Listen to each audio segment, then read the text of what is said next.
Hi, everybody. I'm Jack Roberts. I'm executive editor with Heavy Duty Trucking, and welcome to yet another edition of Heavy Duty Talks Trucking. And we're with Eric Bippus today. He is executive vice president with Hexagon Agility. Thank you for joining us today.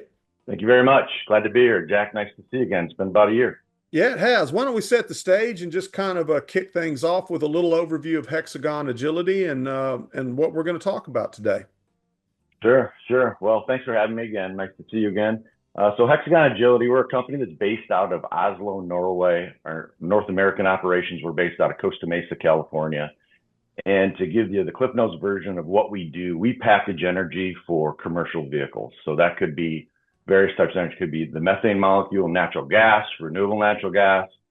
We have sister companies, Hexagon Purus, that do complete battery integrated solutions for heavy duty vehicles and medium duty vehicles. And then we also, through Hexagon Purus, do compressed hydrogen gas.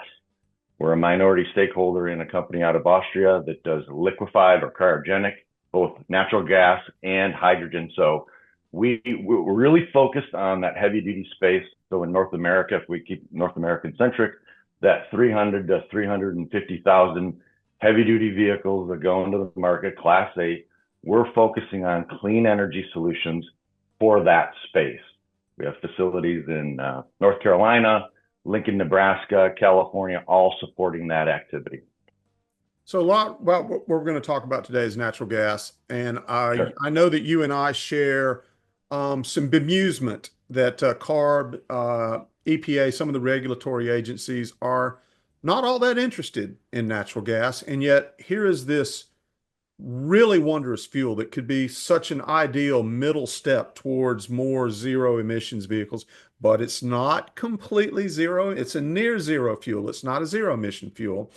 There's some frustration in the industry over this. There's some bemusement. Why don't you kind of talk about that a little bit? You guys are really bullish on natural gas, RNG, aren't you? Absolutely, without a doubt. So as I said, we have multiple solutions, but the solutions that we're looking at today and offering to fleets, especially in North America, are the ones that are relevant.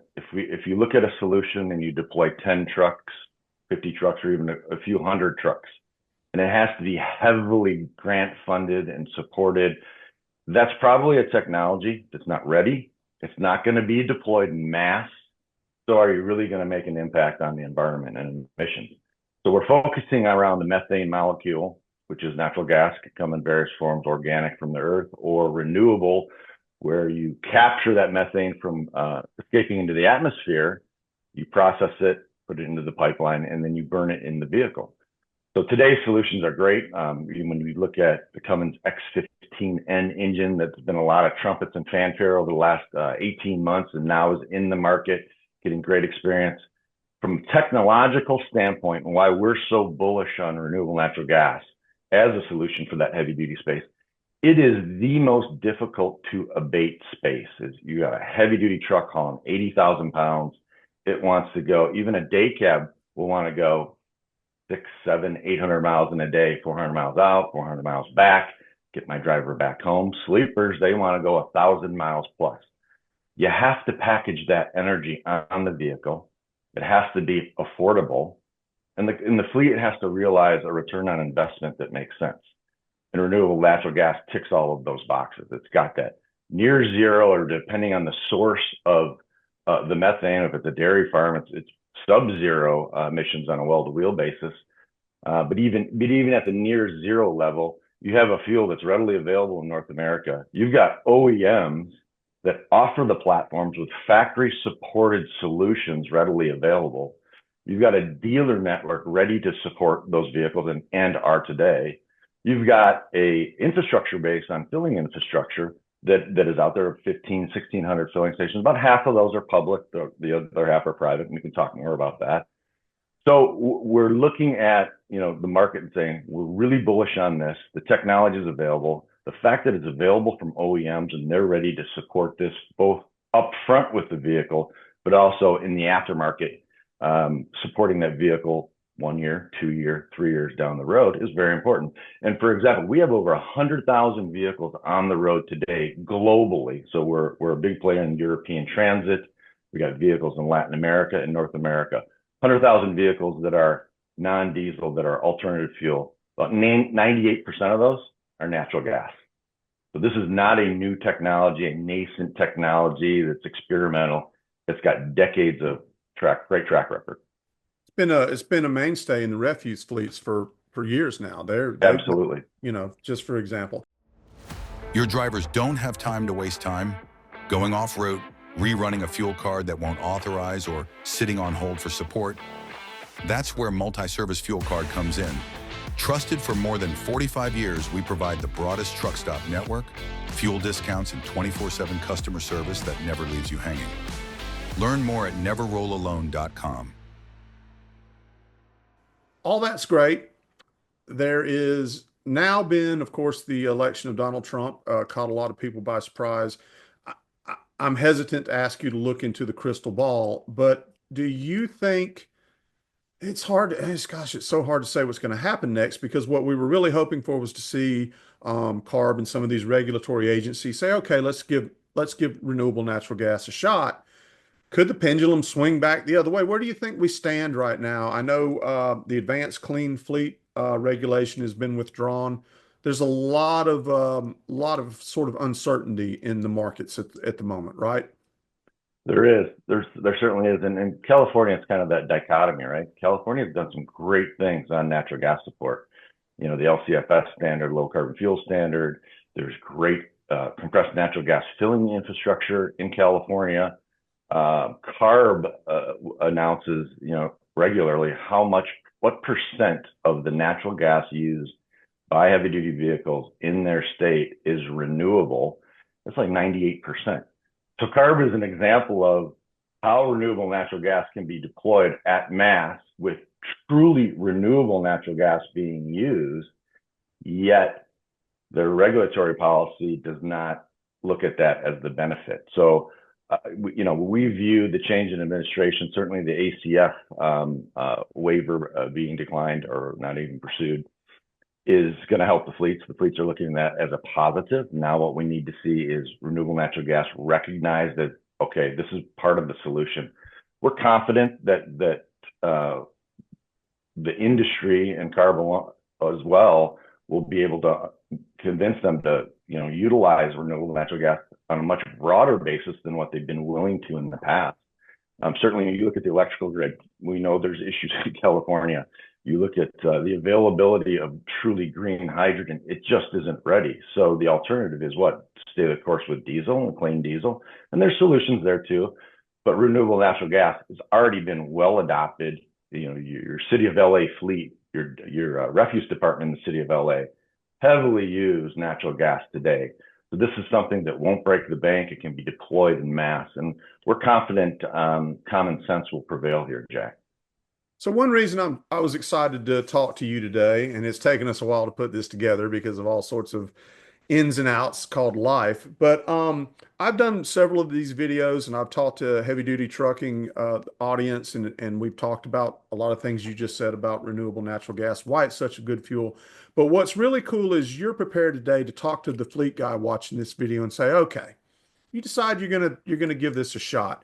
What's it really like from an operational standpoint? What's it like to fuel these trucks? What's the service, the maintenance like? How do they perform? And I know we're going to, as we talked at ACT Expo, I guess last year, there's still some emerging technology that could make these trucks perform even better than they already do. So talking to fleet guys who are watching this right now, is this a complete departure from diesel, or is it going to be pretty familiar to a guy running a trucking fleet? Yeah, we like to use the term going from a diesel experience to natural gas. There's a lot of muscle memory. Driver, fit and feel, how you fill the truck, the time it takes to fill the truck. Technicians, you're going from a compressed ignition to a spark ignited. The rest of the engine is very much the same. You actually have a much simpler after treatment system in the spark ignited gas system because it's a cleaner burning fuel, so you don't need all of the diesel oxidation catalyst, diesel particulate filter, urea injection. So it's an easy technical transition, if that makes sense. When you step back then, look at the broader operation and say, okay, do I have to alter my fleet? Do I need more drivers because now I can't get the range in this new technology? And that's why we're so bullish on renewable natural gas. You look at the big fleets that are deploying it, the UPSs, the Pepsi-Cola, Frito-Lays, the WMs in the refuse space. They're deploying at scale, and it's typically a 1-for-1 replacement. So if you take a diesel out, you replace it with one. You don't need two because you can match the range. So I'll take it in chunks here. The first one's always, can I run my daily operation, meaning my driver go out and back and I don't have to fill it up? And the answer simply is yes. So, and that happened around 2015, 16, when we were able to get 175 diesel gallon equivalents onto a vehicle and do that efficiently and effectively and cost effectively. Now today we can get 265 diesel gallon, equivalent. So that sleeper truck can now go 1,200 miles between fill. That's a step function change. Now you can go a long distance between filling locations, and it allows fleets to really say, okay, I can leverage either public on these routes, or I know I need to put some private infrastructure and work with one of the fueling partners. Today's transition from diesel to natural gas, certainly, and I'm going to focus on that heavy duty long haul. So let's just say day cabs that are going out and back operations, hauling heavy payloads, and sleeper operations, which today is just dominated by diesel because of the energy density of diesel. Compressed natural gas can now solve for a lot of those. So what does a fleet have to look at? A fleet has to look at driver acceptance. Driver acceptance is typically very, very good with natural gas. It's quieter. It doesn't smell. Drivers say, I come home, I don't smell like diesel fuel anymore. So there's a lot of inherent benefits between the two. But the most important thing is going back to that muscle memory. It's an easy transition. It's not radically different. I don't have to alter my daily route. I can take a driver and with minimal training, have them up on an X15. Same with the technician, which is a very difficult to fill position within a fleet. Drivers are a precious commodity, and so are those technicians. That's a very easy transition. And that natural gas industry provides that training for the fleets when they want to make that transition. You look at infrastructure. How do I fill my truck? Well, they can decide whether they want to do what we call private infrastructure or behind the fence infrastructure, or do I want to leverage public infrastructure on the routes? And we, Hexagon Agility, along with the fuel providers, and there's many of them out there, Opal Fuels, Clean Energy, Trillium, Chevron, just to name a few, that work very closely with the fleet to say, okay, where's your operation? What are the routes that you're running? Okay, for the number of trucks that you want to deploy, we'd be willing to put in infrastructure. So, fleets can start off very easily, quickly, deploying with partners that'll put the infrastructure in place, or partner with them to put it behind the fence, leverage public infrastructure. The engines and the range of the vehicles now today are matching, and the OpEx is very attractive because you do have a lower cost fuel as well. Now, one of the initial problems with natural gas is there's fewer BTUs in the fuel. It's just less. That's correct. It's less to burn there. It doesn't have the energy output that diesel does. And I've always remembered one of the earliest articles I ever did when I was a Greenhorn editor. I was talking to a guy, petroleum engineer, and he said, look, if you went into a laboratory and your job was to create a perfect fuel to run an 80,000 pound tractor trailer, you would come out with something pretty close to diesel in terms of BTUs, weight, and all that stuff. So some of the initial, I guess, lingering doubt about natural gas comes from the fact that the early engines underperformed some. I know technology has mitigated a lot of this. Automated transmissions have been wondrous. They can be tuned. And I know that your Hexagon Agility is a fan of another technology that seems to be making a comeback. I won't steal your thunder. Why don't you talk a little bit about that? Yeah, sure. Like I said, we're looking at multiple energy sources, and depending on the use pattern of the fleet, hybrid technology. So when you look at the math and say, okay, well, what do we want to do? You're right. Diesel is super efficient. It's high energy density, and we look at volumetric energy density, meaning in a given space on a vehicle, how much energy can I put in that space? And as the molecule or energy source gets cleaner and cleaner, you need more space, and it creates more weight, which means less payload. So there's negative effects. Natural gas, the beauty of natural gas is you maybe have a natural gas stove in your home. You can burn that in your home, and it burns so clean that you don't need emissions and anything. It's a very, very clean fuel, yet it still has enough energy density to meet today's needs for the fleets. And Cummins engines deserve a lot of credit with the X15 launch. And as you said, the automated transmissions that now optimize the torque curve and where it's operating. So you're burning less fuel than the older natural gas engines that were out there. And even our fuel system technology was much more antiquated back in 2012, 13, 14. We needed more cylinders. Now we need less, and it's much lighter. And we're looking at cost per diesel gallon equivalent has come down. But that volumetric energy density points to two things for that heavy duty space. It's today it's dominated by diesel. Renewable natural gas is now coming on board with Kenworth and Peterbilt in the X15. DTNA will be launching it in Q3, where we'll have that option as well. So, when we look at the next step down, that medium duty truck, that city truck that's, maybe 200 miles or less, but there's a lot of more start stop, you start to look at hybrid. You start to look at hybrid technology where you say, okay, do I really need all of that, internal combustion engine, or can I downsize the internal combustion engine, add some batteries, add an electric drivetrain, which is very efficient in energy conversion, and then run that engine off renewable natural gas. So you have the benefits of a renewable natural gas combustion engine that you could either drive the vehicle with or charge the battery. So you have onboard charging, and then achieve a certain amount of zero emission driving. Could be 75 miles. That's what we're targeting in our application, so that we'll have a Class 8 vehicle that can do let's just say a city route or a light Class 8 route with a lot of start-stop activity. So you get the regenerative braking benefits that have charged the battery up. Now you have the ability to say, can we offer a solution to fleets that's not going to require massive electrical grid infrastructure on site, because you're going to have a lot of onboard charging. And guess what? That onboard charging is renewable natural gas, which is both cost effective and very, very beneficial for the environment because of the methane capture. So we're excited about it. We're working, it's early days right now. We've invested in a company called Renewable out of Norway that we're working with to put that platform together. But you'll hear more about that at ACT Expo this year. I'll see you there. Listening to you, I'm sort of struck again by why so many people in our industry are frustrated, because there are solutions out there, and tech developers and companies like yours and the OEMs have been working on real world solutions that meet fleet needs. I say all the time, our economy is literally riding on getting this massive transformation right. It's the biggest transformation to hit the industry since the truck was invented. Yep. And these solutions are out there, and yet we just can't seem to get the right people to hear what we're saying. It is frustrating, isn't it? Yeah, I do think that we're in an era of common sense now. And at the end of the day, when you went to ACT Expo, let's just use that as an example, in 2016, 2017 to 2019, EV was the rage and still is.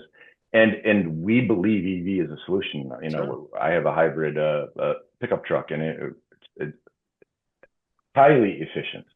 But when you get into long haul or you get into high payloads, it's a different game. The amount of energy required to do a given task in those applications is much higher than, you and I picking up our kids from school, going back, then we plug it in, and that's a much easier application. So it makes sense in automotive, it makes sense in city delivery, BEV. Hydrogen can make sense. There's a long way to go on the supply chain for hydrogen, especially green hydrogen, a long way to go. But BEV, we believe there is a space. Now, if we take the BEV and we made it with, renewable natural gas technology, have we found a sweet spot? So, final question as we head out the door here on this Friday morning. Where are we now? What needs to happen? What would you like to see happen in, say, the coming 12 months on the RNG front? And what advice would you give for a fleet guy who's sitting here watching and he says, all right, let's make some phone calls and start talking about this and seeing if we can make it happen? What would your advice be to that guy? For the fleet, I would say, there's a lot of great consultants that are out there, some of them ex-fleet strategic people that have deployed renewable natural gas, deployed compressed natural gas, have made the mistakes, what to do, what not to do. It's very much a consultative business. And I think there's a lot of support out there for the fleet that's saying, okay, I'm interested in it. I'm afraid to take that first step. How do I do it? There's a lot of resource that we can support, the OEMs, the fuel providers can support to say, hey, let's walk you through this process. So let me interrupt real quick and ask you a question just occurred to me. When you talk to fleet customers, what is their main concern, fear, stumbling block, or what's the obstacle that you guys see stalls them the most? Yeah, we're historically very concerned about regulatory policy. Am I investing in a technology right now that's going to be obsolete in 2035? That was a concern. ACF going away now eliminates that. ACT, we'll see what happens there. The other thing is, can I run my operation? If I've got to, I hear you that your TCO over the life of the vehicle is better. But I got to get a few years down the road, right? I've got to invest, and I got to trust that, year 3, I'm going to see these benefits and it's going to pay out. But there's monies to be invested up front. There's ways that can be done to alleviate that. So, whether it's working with the fuel providers to say, hey, I need you to support me in this, working with, the Hexagon Agilities and the OEMs, and maybe it's starting small. Instead of saying, I'm going to convert my entire fleet, I'm going to convert a region. Let's see how it runs. Let's learn how to deploy natural gas so that we can do it efficiently and effectively. And then we take the next steps and go forward. So there's a lot of models that are in place today and how you do it, depending on, am I a day cab operation? Am I a sleeper operation? Am I in refuse? As you said early on, refuse is really adopting. Of course, it's a producer of renewable natural gas, so it makes complete sense. But it's an easier lift today. And the other thing I would say too, going beyond the fleet, Jack, is, we hear a lot of talk about our strategic independence for energy. Renewable natural gas and compressed natural gas is the best way for us to decarbonize heavy duty transport and still have that strategic independence, because we have a lot of natural gas in this country, in Canada, and we can support, a lot of industry and even export markets as well. So there's a lot of price stability in natural gas when you look at it versus the deviations you see, and even in diesel. So there's a lot of data that's out there for that fleet to say, okay, I'm not sure about electric. I'm not sure about hydrogen. It's not there yet. I either stay with diesel in perpetuity or I take the big step. And once again, the X15 allows fleets that needed that over 400 horsepower up to 500 horsepower long range. Now they can do it. So there's really no excuse to say, it's not covered in my particular application. There's full coverage out there. And final question, what do you think needs to happen this year to kind of get more fleets making those phone calls? Yeah, taking the first step. We're doing a lot with our collaborative partners and industry partners to say, hey, we would like you to try. It doesn't mean you need to convert your fleet, but you can start with 10, 20, 30 trucks, get them out there, get them running. We do want, we're pushing the administration that's in the White House now to say, hey, you're sitting on a gold mine in renewable natural gas investment, compressed natural gas, organic natural gas. Let's leverage that to decarbonize heavy duty transport. We can do it today. There's OEM platforms available. The OEMs are ready. We need the OEMs to really support this activity. There's Kenworth and Peterbilt today. DTNA is around the corner. We need Volvo, Mack. We need an international truck to launch compressed natural gas platforms so that all of the customer base that may have some strong brand preference, right, that they have the ability to access this. Otherwise, they're limited to electric technology or hydrogen technology that's not ready for mass deployment, or they're going to be driving diesel. Well, Eric Bippus, Executive Vice President, Hexagon Agility, always fascinating to talk to you. Looking forward to seeing what you guys have to show us here in a couple months at ACT Expo, and very much appreciate your time and your expertise today. Jack, always nice talking to you. Take care. Thank you.